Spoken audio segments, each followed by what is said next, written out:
let's talk about the race. We are going to make this snappy. On Sunday, when the official race starts at 1 a.m. Eastern Standard Time, it might actually be Saturday night for some of you West Coasters. The boys are hopping in the cars and they're doing 58 laps around Albert Park Circuit. Now, if we take a quick look at the circuit, I'm not sure how to describe it other than it looks to me a bit like a squirrel. So I would say maybe the track is a bit squirrely. Now, that's something good to know. Also, another good thing to know always is what the weather's going to be like. And on Sunday in Melbourne, it looks like it's going to be a nice 64 and partly cloudy. That's the high. So I would assume that's maybe around race time because I remember watching this last year and it looked very nice outside. So 64 degrees. But on Saturday and Friday, we got rain. So a little bit of squirreliness in the track plus rain could be a little bit tricky. Enough about that, though. Let's talk about what has happened in the past. We're going to go back 5 years. In 2015, our man Lewis Hamilton got the dub on this track. 2016, his teammate Nico Rosberg got the win. Then we had Sebastian Vettel win with Ferrari. He won in 2017 and 2018.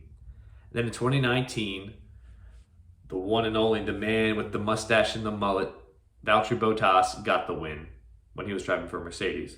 Then we had the whole pandemic situation. So in 2020 and 2021, there was not a race here. And then Charles Leclerc got the win last year, and he actually set the course record. So that's kind of how things have gone down the past 5 years. Another interesting little tidbit is currently in the field, we have 4 drivers that actually have won on this track before. We have, like I talked about, Lewis Hamilton. We have Valtteri Bottas. We have Charles Leclerc, and last but not least, you might think Max Verstappen, but you would be wrong. It is Fernando Alonso. He got the win. I forget when it was. It was in maybe the early 2000s. So Max Verstappen has not won here. Is he cursed on this track? Everyone's talking about it. We don't know, but we will soon find out. Keep that in mind. All right, I'm going totally off script for this segment. What to watch for this weekend? Here we go. So we got to see if Ferrari can get back in form after kind of a not so great start to the season. I mean, they're doing okay, but they're not doing as well as they thought they would have done. And this is a track that they did very well at last year, minus Carlos Sainz spinning out on lap number 3. But Leclerc did great on this track. So we'll keep an eye on Ferrari. We'll see if also Aston Martin can keep it up with Alonso. If he can get back on the podium, I don't know. I'm getting kind of annoyed with Aston Martin being on the podium and everyone losing their minds about getting 3rd place. They're acting like they won the championship just because they got 3rd place. So that's bothering me a little bit, but we'll see if Fernando Alonso can get back on the podium. Maybe our man Lance Stroll will get on the podium. That would be quite the twist. We'll see if Mercedes can stay relevant here. I'm sure that they can, and maybe they'll do even better than just being relevant. And last but not least, we got the drama between the 2 Red Bull boys who look like they are maybe making a case for a battle for overall champion. You always hear things about F1 teams when they have 2 good drivers, how there's some serious drama. So we'll see what happens there. Those are things to watch for. Also, make sure we're watching for the smooch at the end of the race. I'm sure that these dudes are bringing their wives and girlfriends, and I bet they would be right down there when they win. So if we see a dude pop his helmet off after he gets out of his car after winning, then I think we might be ready for our first smooch of the season. Time will tell. And I think that's all we really have to watch for. Look for Chad Stones on TV. He's going to be at the race. He's going to be reporting live. So we'll look for him. And that's got to be all I can give you to watch for. That's too much already. Now, here's the thing that I am most excited about for this Australian Grand Prix, and that is a reoccurring segment of ours called Hometown Hero. So what we do here is we take a look at where we are in the world and what drivers we have currently driving that are from that place in the world. So we have our first shot at a Hometown Hero winner this week in the Australian Grand Prix with McLaren's Oscar Piastri. I would say no shot in hell that he's going to win, but there's just no way. I seriously doubt that he is going to win the race. So if you're smart, you would bet on him right now because I'm terrible at that kind of stuff. But Oscar Piastri, he's not going to win, but he's in his hometown. His car sucks. His team just fired their technical director or something like that, so they are on the ropes. Doesn't look good for the Australian. And I'll let you know that actually the last time an Australian won in Australia was in 1980. A dude named, Alan Jones. I think it's his name. I'll correct myself if that's not right. But Alan Jones was the last one to do it back in 1980. So calculate the numbers. It's been 42 years, coming up on 43 years, since an Aussie has gotten it done in Australia. Danny Ricks. Where's Danny Ricks? He couldn't do it either, man. Maybe he wasn't good. I don't know. Maybe his car wasn't good. That's probably what it was. So, ladies and gentlemen, keep your eyes peeled this weekend for the possibility of a hometown hero getting the dub. All right, so here, let me tell you what my podium picks are. My podium picks for this coming up weekend are: in third place, Carlos Sainz. In second place, Sergio Perez. And in first place, Max Verstappen. I know it's boring, but that's what it's going to be. So you can take that to the bank. That's the trifecta. Do whatever you want with it. Box it. Do straight up. That is the trifecta for this weekend. Put your money on it. All right, F1, send it. Edition number 3. Thank you guys for sticking around for all the BS at the very beginning, talking about the race.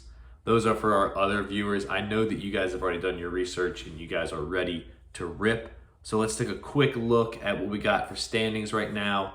I'm not going to give you the whole list. I'm just going to show you who's hot and who's not right now. So our bottom 4 teams, got to pick it up this week. We got, where's Danny Ricks? We don't know where he is. He might actually be in Australia for the race for this one. He might be kicking it back home in Perth. We got El Dia, the day. Got to step it up. We got Team Gastown in 22nd place. And last but not least, we have Turtle in the Hair. You guys use your chips. Do whatever you got to do. Maybe phone a friend. And if you're going to phone a friend, I would phone one of these top 4 teams. We got right now 4 teams that are within 13 points of each other in the lead. We have our leader, Chuzzy Supreme.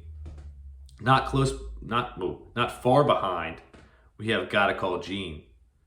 Only 3 points behind the leader. We have in third our week 1 champ Race Highlights, who commented on the YouTube video last week saying that they are ready to regain the title. So we'll see what happens. They are only 9 points off the lead. And then in 13 points off the lead, we have our main man, No Mikey No _, who is only 13 points back, looking to have a good week this week and maybe take the lead and maybe the Grand Prix. So we'll see. So you guys, that is what we have on both extremes. Everybody else is kind of in the middle there. A lot of season left to go. Don't forget about your chips, but don't forget about the fact that we have the competition for who wins the most Grand Prix. Right now, Race Highlights took the first one in Bahrain, and then Reese Bobby took the race last week in Saudi Arabia. So maybe play a chip, do your thing, see if you can get a win. So that is a quick look at our standings.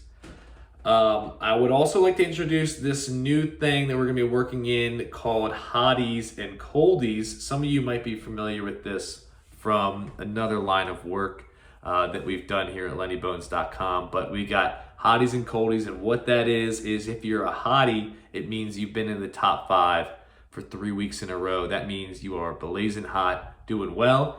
And if you're a coldie, that means that you have been in the bottom 5 3 weeks in a row. Now that's not overall, that's just for each Grand Prix. So if you got top 5 in 3 Grand Prix in a row, then you'd be a hottie. If you got bottom 5 in 3 Grand Prix in a row, you'd be a coldie. So I will say that we have 2 teams right now that are in danger of becoming coldies, and those 2 teams are Turtle in the Hair and Team Gastown. So you guys do whatever you can do to not become a coldie. On the flip side, we have 2 teams that are actually heating up. The embers are there. They're starting to smolder a little bit. 2 teams that have been in the top 5, 2 races in a row.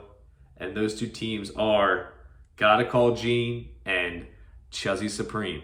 So if either of those 2 teams hits top 5 this coming up week, they are going to be hotties. So be on the lookout for that. All right, last but not least, wanted to give you guys a preview of the weekly Bones Challenge. Now, again, we're back this week with 3 questions. First question is going to be, who is going to be in the lead at the start of lap number 23? Second question is going to be, if I remember correctly, sorry, hold please. Oh, who will finish 3rd place? You already got my bet is that Carlos Sainz is going to finish 3rd, but we'll see what happens. And the last question of the Weekly Bones Challenge is, which team will pit first? Who's going to say box, box? Who's going to get in there first? All you got to tell me is the team. So there you have it. So we have, most people have been playing the Weekly Bones Challenges. It's still anybody's game. There's going to be a cash giveaway at the end of the season for whoever does the best with the Weekly Bones Challenges. So that's all I got. All right, thanks everybody for sticking around for that whole thing. I want to let you know I can actually see how long on average people stick around for the videos, and so I know everyone's not watching the whole thing, which is cool. Some of you probably aren't even watching it at all, but we're here, we're grinding, we're getting it done. We are at a subscriber count of 23 right now, 23 and me. We're good, you know what I mean? We're rolling. So keep tuning in and keep doing well.